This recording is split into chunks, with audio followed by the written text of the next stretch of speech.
So YouTube, this is Shawboys 2324, aka Henry Scarver Jr. with another wrestling DVD review. This is a wrestling DVD review on the rise and fall of WCW 3-disc set. Let's take a look. Alright, it says, the rise and fall of WCW examines the storied history of the World Championship Wrestling from its beginnings in the territory system through Ted Turner's acquisition and the savage battle with WWE for sports entertainment domination in the 90s. On this 3-disc set, you will hear from the people behind the scenes and in the ring who witnessed and created the history of the promotion. Exclusive interviews from Jim and David Crockett, Goldberg, Dusty Rhodes, Ric Flair, Hulk Hogan, and many more gives us an inside view of the organization and the highlights and lowlights of its 3-decade existence, including the first Starrcade, Black Saturday, the emergence of the New World Order, the management turmoil, the ascension of Sting and Goldberg, the final night of its existence, and so much more. Packed with extras including more than 20 complete matches, the rise and fall of WCW is a must-own collectible for all sports entertainment fans.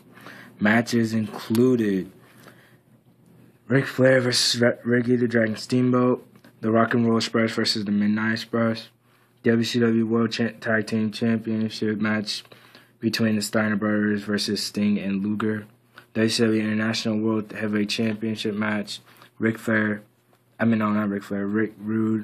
versus Sting, and WCW World Heavyweight Championship match, Ric Flair versus Hulk Hogan, War Games, Team WCW versus, which comprised of Sting, Lex Luger, Ric Flair, and Arn Anderson, versus Team NWO, comprised with Hulk Hogan, Kevin Nash, Scott Hall, and a mystery partner.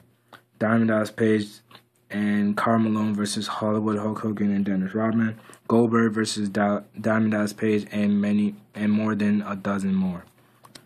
Right, let's get into it. Here you see Goldberg, his entrance, Ric Flair, Arn Anderson,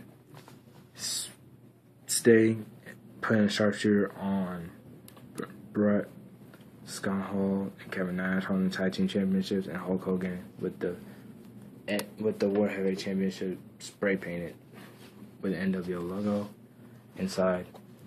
See, Rise Fall WCW, this 1, this 2, and this 3. Alright, let's get into the documentary portion of this DVD. Alright. Says Jim Crockett Promotions. Basically talks about how his Jim Crockett Sr. had started his promotion and his son had took over. So it talks about Georgia Championship Wrestling. Basically they're around the Atlantic area. And also the next point is talk about Mid-Atlantic Championship Wrestling.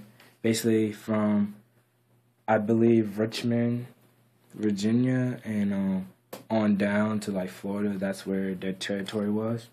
Black Saturday, basically, WWE went to TBS and got a TV deal to show the wrestling, and usually WCW was on TBS originally. So what happened is that they had paid full price, almost $1 million to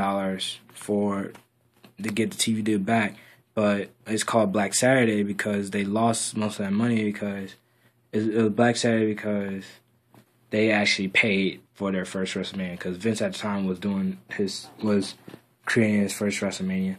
The expansion where WCW had expanded to different regions like Los Angeles, Chicago, Texas, all those other big places. But downfall is that they had enough money. It was spending more money and not enough coming in. That's most like the ultimate downfall of this organization. Then it says Crockett sells it to Ted Turner.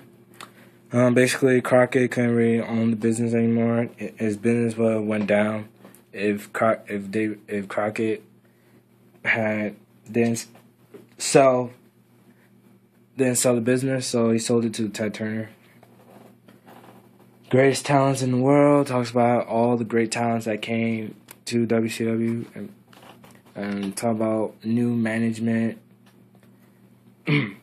Talks about they didn't really have complete like management style, because like basically almost everybody that came into management basically got their foot in the door. They ain't really present like bad ideas and stuff until, and then you got the Bill Watts era, where they talk about how Bill Watts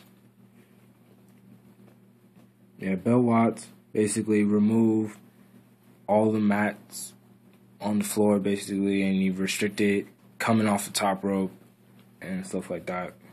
And then Bill Shaw hires Eric Bischoff. Basically, Eric Bischoff had a wrestling mind. Jim Ross even talked about that's like a good thing, but also a bad thing, because Jim Ross at the time was on his way out, and Eric Bischoff was coming in. Hulk Hogan arrives. Basically, he went jump ship from WWF. He was a movie star, and he wasn't really doing anything, and he didn't want to come back to WWF, so he signed with WCW in MGM Studios, and that was a big deal at the time. And Nitro debuts. I believe Nitro debuted in 1995, I believe, and it was competition to Raw. When Vince saw the first Nitro, he said, "Wow, this is really going to be competition." And then he tells me, and then the next point is the NWO. Basically, he talks about how I really explained this in the NWO DVD, so I won't really get into that. Cruiserweights. Then talks about how like different ideas, because you had the NWO, Goldberg, Cruiserweights. The Cruiserweights was all, like comprised of Dean Malenko, Rey Mysterio, Chris Jericho, the Luchadors from like Mexico and Japan.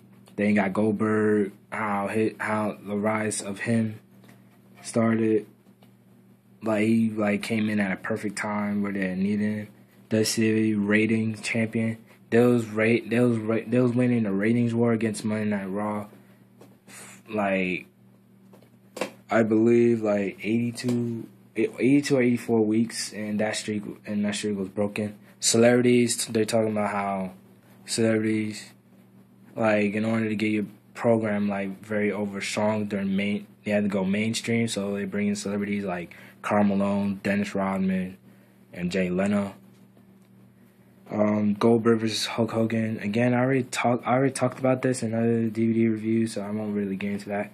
Mistakes Begin talks about the Halloween Cabin incident, the finger poker doom, Goldberg and the streak ending, the Bash at the Beach incident, and much more. Vince Russo came in. Everybody thought that Vince Russo was gonna be the big, like it was gonna be like good news, but eventually became like he was gonna be very creative with this stuff, but eventually it became bad news, because Vince Russo, when he was in WWE, he had Vince in his ear, but when he was by himself, like yes, Vince Russo had some good ideas, but they didn't portray good on television. A corporate merger, they talk about AOL and Time Warner. They were happy, but AOL and Time Warner, once Time Warner joined on, or AOL, they didn't want nothing to deal with wrestling, so they had to sell it. McMahon buys WCW. That's very self-explanatory. He bought it for cheap too. So basically, like even Chris Jericho said that if he knew how much WCW, how much he had bought it for, he would have bought it. Legacy of WCW. Legacy of WCW, it was good. And back in the 90s, it was like great. It was basically alternative to WWF, just like how TNA is alternative to WWE, even though TNA sucks. Yes, I said TNA. It's not really doing that good right now. Special features including Lost in Cleveland, where they made a storyline of how Cactus Jack actually got lost in Cleveland. Bill Watts defends for himself. Basically, he keeps on defending himself until he got basically tired and just quit. Spam Man. This was a gimmick that was like they was gonna make a gimmick out of this, but it's too environmental. So if you thought, but then you think about it, Spam Man, they had bad gimmicks back then, and good thing that ain't brought up to TV. The origin of Goldberg basically gave the origin of Goldberg the name, his the way his character is, the tattoo, the catchphrase "Who's next," and Bischoff gives away Raw ratings. Talks about how Eric Bischoff always gives away Raw ratings. Gives away Raw results because Raw was taped and back then, and WCW was live. So, but he made another mistake where he gave the results of Mick Foley was going to be the World Heavyweight Champion. Everybody switched over to WWE. So that's one of the downfalls. So overall, the documentary, I like this DVD. I like the documentary, but the thing about it is that it left some things out which you could find in the NWO DVD or the Monday Night Wars DVD. You should find more information about that. Let's get into the matches. This 2 NWA World Championship Wrestling. June 15th, 1985. $1,000 challenge match between Ric Flair versus Magnum TA. Magnum TA was beaten up, but he bet $1,000 on Ric Flair, and Ric Flair didn't get the $1,000.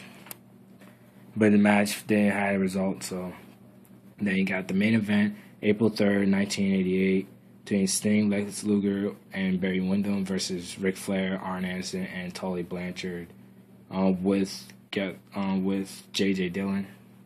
It's alright. Some of these, forgive me for not remembering the results in these matches because some of these matches aren't memorable, so I don't really know most of the results for these matches. I think I just got watching through this DVD about a week or 2 or 3 before I done this review, so bear with me on this one. I don't know who won that match. The Great American Bash, July 10th, 1988, U.S. Championship match. Dusty Rhodes versus Barry Windham. Dusty Rhodes wins that. That's a good match. Chi-Town Rumble, February 20th, 1989, NWA Championship. Ric Flair versus Ricky the Dragon Steamboat. This was also a good match. Can't complain about that. Ricky the Dragon Steamboat became the new world champion, I believe. Wrestle War, February 25th, 1990. Rock and Roll Express versus the Midnight Express. Again, I don't remember the results of this match, but it was also a good match. The Great American Bash, July 7th, 1990. NWA U.S. Tag Team Championship. The Midnight Express versus the Southern Boys. Again, I don't know the results of these matches. Need to pay attention to more of these. Super Bowl, May 19th. This was the first Super Bowl. May 19, 1991. WCW World Tag Team Championships between the Steiner Brothers versus Sting and Lex Luger. Again, I don't know them. I don't know the results of these matches. The Great American Bash, July 12th, 1992. WCW World Championship, Sting versus Big Van Vader. I believe Big Van Vader was the champ and Sting walked out as the champ. I believe. Spring Stampede, April 17th, 1994. WCW International World Championship, Ric Flair versus Sting. It was called the International belt because they had 2 belts at the time because Ric Flair came back with the big gold, and it was called the International until they unified it. I believe Sting won won the title and unified it with the WCW title. Bash at the Beach, July 17, 1994. WCW versus WCW World Championship, Ric Flair versus Hulk Hogan. Hulk Hogan's debut in WCW. Yes, he must have creative control. He must said that I must have a world title match in my debut, and he won. All right, this 3. Yes, sir. This 3. Nitro, April 29, 1996. WCW World Championship, Ric Flair versus The Giant. I believe the Giant, a.k.a. Big Show, debuted in this match and beat Ric Flair for the gold. Clash of the Champions, 33, August 15, 1996. WCW Cruiserweight Championship, Rey Mysterio Jr. versus Dean Malenko. Rey Mysterio was the champ. He walked out as a champ. This was a good match. Can't complain about that. Cruiserweights was good back then. Wish they had Cruiserweight division now. Fall Brawl, September 15, 1996. War Games. Team WCW, Sting, Lex Luger, Ric Flair, and Arn Anderson versus Team NWO, Hollywood Hulk Hogan, Kevin Nash, Scott Hall, and Mystery Partner. The Mystery Partner was fake Sting. Sting then came out last. Basically, he beat up the NWO and walked away because everybody thought that he couldn't handle the NWO. He wanted to handle the NWO on his own, which he eventually did. And now basically everybody had to apologize to Sting because they didn't trust Sting, and you should trust Sting. Sold Out, January 25th, 1997. Ladder match, WCW US title. 6, aka X-Pac, aka Sean Waltman versus Eddie Guerrero. 6 was champ. Eddie Guerrero went out as champ. Sold Out was a terrible pay-per-view, by the way. All the NWO people lost. An uncensored March 16, 1997. No disqualification match. WCW US title. Eddie Guerrero versus Dean Malenko. Eddie Guerrero was champ, and then a few months later he lost the title to Dean Malenko. He used a video camera, I believe, I'm not sure, to hit him in the head, and the title belt. Super Bowl 8, February 22nd, 1998, WCW Cruiserweight Championship, title versus mask. Chris Jericho versus